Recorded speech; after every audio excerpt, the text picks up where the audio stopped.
काही दिवसापूर्वी नेपाळला गेलो होतो आणि त्या नेपाळ आणि भारतच्या सीमेवर ज्या गोष्टी मला बघता आल्या, अनुभवता आल्या, त्या इथं मांडतोय नो मॅन लँडमध्ये. देश एक अशी जागा जी आहेसुद्धा आणि नाहीसुद्धा. त्याला सीमा तुम्ही म्हणालात तर आहेत आणि म्हणालात तर नाहीत. तिचा नकाशा आहेसुद्धा आणि नाहीसुद्धा. पण लोक मात्र आहेत, या देशातही आणि त्या देशातही. आणि ते वेगळेही नाही आहेत, सारखेच आहेत, दिसतातसुद्धा सारखेच. कदाचित नातलगही असतील एकमेकांचे. मी भारत आणि नेपाळच्या सीमेवर उभा राहून हा सर्व विचार करत होतो. देशाची सीमा म्हटलं की आपल्याला मनात एक विचित्र कुतूहल आणि भीती जाणवते. वेगळा देश म्हणजे नेमकं काय, यावर मात्र आपण विचार करत नाही. सीमेवर अनेक तास उभं राहून या लोकांना बघत राहिलो, पण कुठलीही भीती मनात आली नाही. काहीच वेगळं नव्हतं सीमेपलीकडच्या लोकांमध्ये. किंबहुना भारतातल्या लोकांमध्ये काहीसा नेपाळ आणि नेपाळमधल्या लोकांमध्ये काहीसा भारत दिसत होता. त्या सीमेवर उभे असलेले शस्त्रधारी सैनिक जर बाजूला केले तर वाटेल तरी का की ही दोन देशांची किंवा दोन देशांना वेगळं करणारी सीमा आहे म्हणून. पण बाकी सीमा भागांच्या तुलनेत या सीमेवरील सुरक्षा आणि कडकपणा काहीसा शिथिलच होता. त्यामुळे फार वाघा बॉर्डर असल्यासारखं वाटलं नाही. पण सीमा ती सीमाच. पण सीमेवर पोहोचण्याच्या एक दिवस आधी भारतातील हॉटेलमधल्या आचार्याशी गप्पा मारत असताना मी त्याला सहज म्हणालो, और भाई शादी वगैरह हो गई? तर तो म्हणाला, हाँ सर जी हुई है ना, फॉरेनर वाइफ की है. मी हसलो. पुढे तो म्हणाला, नेपाल की है वो, बॉर्डर से 5 किलोमीटर अंदर गाव है उसका. असं म्हणत आम्ही दोघं टाळी देत हसलो.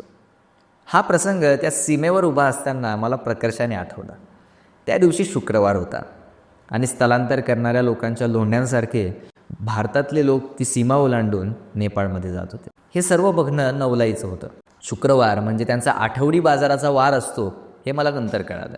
बहुतांश त्यामध्ये स्त्रिया होत्या, ज्या नाही ते सगळं सामान घेऊन भारतातून नेपाळमध्ये जात होत्या. अगदी 5 रुपयाचे चिप्स, बिस्किटचे पुडे, तेल, भाजीपाला, कपडे, खेळणे यापासून ते पाण्याचे मोठे पाईप हे सुद्धा मी त्यांना डोक्यावर नेताना बघितलं. सीमा बदलते म्हणजे नेमका नक्की काय फरक पडतो हे जाणवत होतं. नेपाळमध्ये हे सर्व भारतापेक्षा महाग मिळत असल्याने हे लोक भारतातून नेत होते. नेपाळमधील रुपयाचा दर हा आपल्यापेक्षा कमी आहे. आपले 100 रुपये तर त्यांचे 160 रुपये होतात. पण नेपाळमध्ये उत्पादनाचं प्रमाणही कमी असल्याचं मला दिसलं. आपल्याकडील 5 रुपयाचा बिस्किटचा पुडा तिथे नेपाळी 10 रुपयांना तर भारतीय 6 रुपयांना मिळतो. तेव्हा ते लोक भारतातून नेऊन तिकडे विकतात. नेपाळच्या सीमा भागावर गरिबीचे प्रमाणही मला मोठे दिसले. लोक रोजगारासाठीही भारतात येत असल्याचं दिसून आलं. तसंही त्यात नवल नव्हतं. बराच वेळ भारत आणि नेपाळ सीमेवर उभा राहून वाटलं, नेपाळमध्ये जाण्यापूर्वी चला जरा भारतात चहा पिऊन घेऊ. चहा पिला आणि कप टाकण्यासाठी दुकानदाराला विचारणा केली. तो रस्त्याकडे हात दाखवत म्हणाला, डाल दीजिए यही डस्टबिन है, बॉक्स रखते हैं तो लोग उसमें थूकते हैं, इसलिए नहीं रखा. मी हसत त्याला म्हटलं, अरे भाई कम से कम वो एक जगह तो थूकते हैं, जहाँ तो पूरा रस्ता खराब कर दिया है. असं म्हणत आम्ही दोघं एकमेकाकडे बघतच राहिलो. मी पुढे गेलो ते वॉशरूमची विचारणा करायला तिथल्या स्पेशल फोर्सच्या ऑफिसला. त्यावर त्यांचे उत्तर तर अप्रतिम होते. ते म्हणाले, भैया आप एक काम कीजिए, पीछे देखिए, वहाँ एक गली दिख रही है ना, उसके अंदर जाइए. हे ऐकून मला वाटलं की तो वॉशरूमचा रस्ता दाखवत असेल. तो म्हणाला, वहाँ खुला मैदान है, कहीं भी कर सकते हैं. मी त्याच्याकडे बघतच राहिलो आणि तोही हसायला लागला. इकडे काय आणि तिकडे काय, सगळं सारखंच. मी पुन्हा सीमेवर आलो आणि बघू लागतो. भारताची सीमा रात्री 10ला तर नेपाळची सीमा रात्री 9:45ला बंद होते हे तेव्हाच कळालं. तात्पर्य की नेपाळचे घड्याळ हे भारताच्या घड्याळापेक्षा 15 मिनटं पुढे आहे आणि त्याआधी लोकांना आपापल्या ठिकाणी जायचं आहे. लोकांकडे आपापले ID कार्ड्स म्हणजे भारताचे आधार कार्ड आणि नेपाळचे परिचयपत्र होते. ते दाखवून ते अलीकडे आणि पलीकडे जात होते. तिथे तेवढ्यात एक लहान मुलगा दारू पिलेल्या माणसाशी भांडू लागला. त्या लहान मुलाने त्याला लाथ मारली आणि तो चक्क बॉर्डरच्या पलीकडे नेपाळमध्ये पळून गेला. हे बघून तर सीमा कुठे गेली असंच मनात आलं. म्हणजे ही ती पाकिस्तानातली सीमा नाही जी याच बॉर्डरने भारतात आली होती. ही सीमा म्हणजे बॉर्डर जी देश वेगळे करते आणि ती प्रत्यक्षात किती लवचिक असू शकते हे मला प्रकर्षाने जाणवलं. काहीच वेळात मी भारताच्या सीमेच्या बाहेर आलो.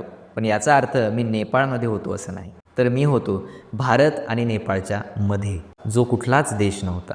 जी कुणाच्याच मालकीची जागा नव्हती, ती होती नो मॅन लँड. तिथे उभा राहिलो आणि अचानक आठवला सादत हसन मंटोचा टोबा टेक सिंग. तो वेडा माणूस जो मी कुठला आहे, मी आता कुठे आहे, हा भारत आहे की पाकिस्तान, पण हा तर भारत होता. आता पाकिस्तान कसा झाला, माझे नातेवाईक होते भारतात, आता पाकिस्तानात कसे आले, हे विचारत फिरतोय. आणि शेवटी तो पडलेला असतो नो मॅन लँडमध्ये त्याच प्रश्नांसह.